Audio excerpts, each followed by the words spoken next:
This is Roger Mulaney for the Spotlight. How you guys doing? And Quibi is closing. Oh my God, who knew? After 6 months, they put a lot of money in it. Now, the plan didn't work out.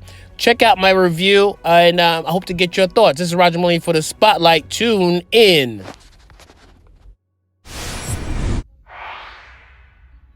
This is Roger Mulaney for the Spotlight. How you guys doing? Hope you're well. So today I want to talk about the death of Quibi. That's right.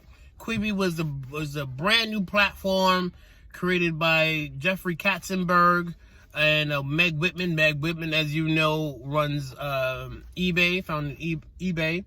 Jeffrey Katzenberg, legendary executive, studio executive, DreamWorks executive, Steven Spielberg, Katzenberg, executive. You know all his stuff, Shrek and all his accolades, and worked at Paramount Studio. He's a legend, you know what I'm saying?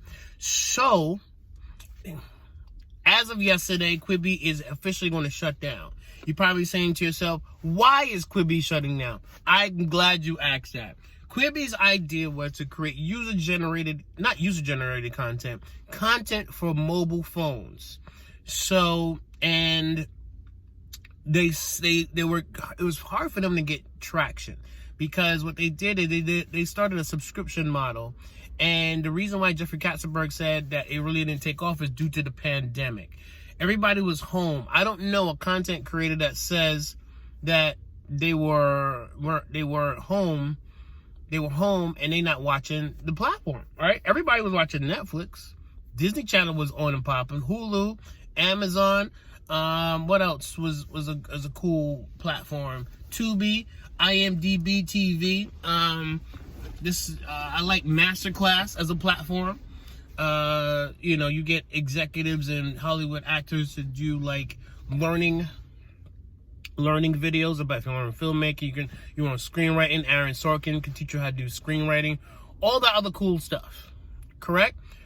So Quibi couldn't really pick up the traction. They blamed coronavirus, which I don't think coronavirus was a good excuse in terms of that everybody was home. So everybody's watching content at home. So if I'm at home and you announce this new platform, obviously I'm going to check it out. And they had every Hollywood producer to submit content. But the catch was Quibi didn't own the content. They gave the content back to the content creators. Big applause for the content creators, because you won. You got somebody to pay you to create a film or a project or a miniseries on this platform, and you get the opportunity to own it. That's dope. That was dope. Another thing I wanted to talk about is with Quibi is that they started to get the ad dollars. They wanted to get they got ads from Pepsi and all that stuff, but their subscribers, the views were low. And they put out a lot of money. Investors pumped a lot of money, like millions and millions and millions of dollars in this platform. So I don't feel bad now, because investors didn't get their money back, but they put a lot of money into this platform.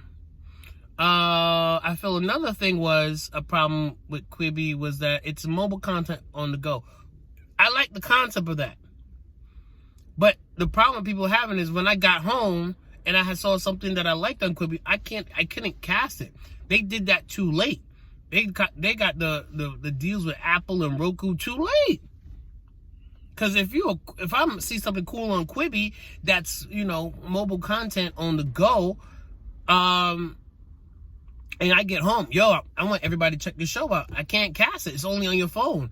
And you know what happens when you get home and you have a family, you distracted. Put your phones down. Stop running around. You got to do this. You got to do that. So you got to watch Quibi late at night after 12 midnight, after you put the kids to bed and all that other stuff. So they announced it yesterday. They're shutting it down. I personally think the problem with Quibi was that it was too, big shout out to Jeffrey Katzenberg, legendary career. But sometimes when I go to these advertising week or social media week conferences, great information. And, you go to Consumer Electronics Show, great stuff. But every year is like a new catchword. New, innovative, script to content connection. Or this year's theme is destructible content that disappears. Disruptible content that disappears. And if you're an average person and you're looking at this, I was like, yo, I just have a camera and I'm just gonna make this film. I can't make my content disappear.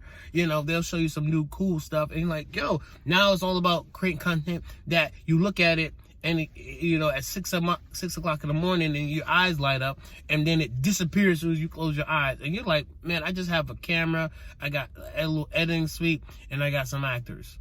Or I'm just doing a little video blog. I can't make my content disappear. You know what I'm saying? So, but then when you go to all of these conferences, they use all these catchphrases. And so Quibi, I had an opportunity to sit and watch their presentation at the Consumer Electronics Show.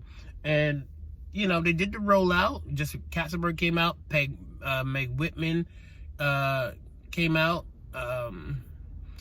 She's the founder of eBay. Peggy Whitman, founder of eBay. So Jeffrey Katzenberg knew all the creatives. Meg Whitman knew all the technology people. And it was a matter of putting the content and the creatives with the technology people. So one example they did was with Quibi is that they had a show called After Dark with Steven Spielberg. So this was the type of show that at 12 midnight, the show will automatically disappear, and at 6 a.m. the show would 6 a.m. the show would disappear because it was like horror stories for like after 12 midnight. Cool concept, but I think that Quibi would have really taken off if they had the connectivity to all the other streaming platforms. Like you could stream it on your cassette, on your TV, your Apple TV, and all that other cool stuff. Or they open it up to like user-generated content. Because Quibi could have became a powerful competitor to YouTube. But again, you played yourself and you did that Hollywood thing. I'm going to get all my Hollywood friends to produce cool Hollywood content. Forget the peons. That's why YouTube is still popping. YouTube is still popping because you can literally get on YouTube right now, have the lowest amount of viewers, and you can start creating your content and get it going. Instagram the same way. LinkedIn the same way. You know what I'm saying? Facebook the same way. That's what Quibi messed up. They went to Mount Olympus with it. We're gonna get the Zeuses and the Heras and the Hercules of the content movie producer world, and you guys are gonna love our stuff. It might be some cool stuff, but nobody watched it. Subscribers was low, so they had the advertisers that they had to give refunds back to the advertisers because yes, Pepsi is going to sponsor your content, but you don't have enough viewers to make it worthwhile for them. The only reason they did it is because you're a cool guy. You know what I'm saying? So, and you're cool with probably executives at Pepsi. So that's the story of Quibi. You can still download the app and tell me what you think. They invested a lot of money in that thing. A lot of money. And it was just poor planning. And look at how simple. Look at Quibi started and the Versus competition started with Swiss Beats and Timbaland. You know the difference between those two? One was organically grown from the ground up on Instagram, right? For everyday people to start talking about it and buzzing about it. The Quibi was very, industry. We are in the know. We can make this happen. Da da da da da da. We bring all these fly Hollywood producers to be a part of this, and then come to find out, you had the best and the brightest, but your numbers was low. I felt great because as an independent content creator, that made me feel great because because sometimes you be creating content, and you're like, ain't nobody watching this, but on the level. They had nobody watching this, and they had millions of dollars backing it, and they still couldn't make it pop. That they played themselves for that. They played themselves for that. Right?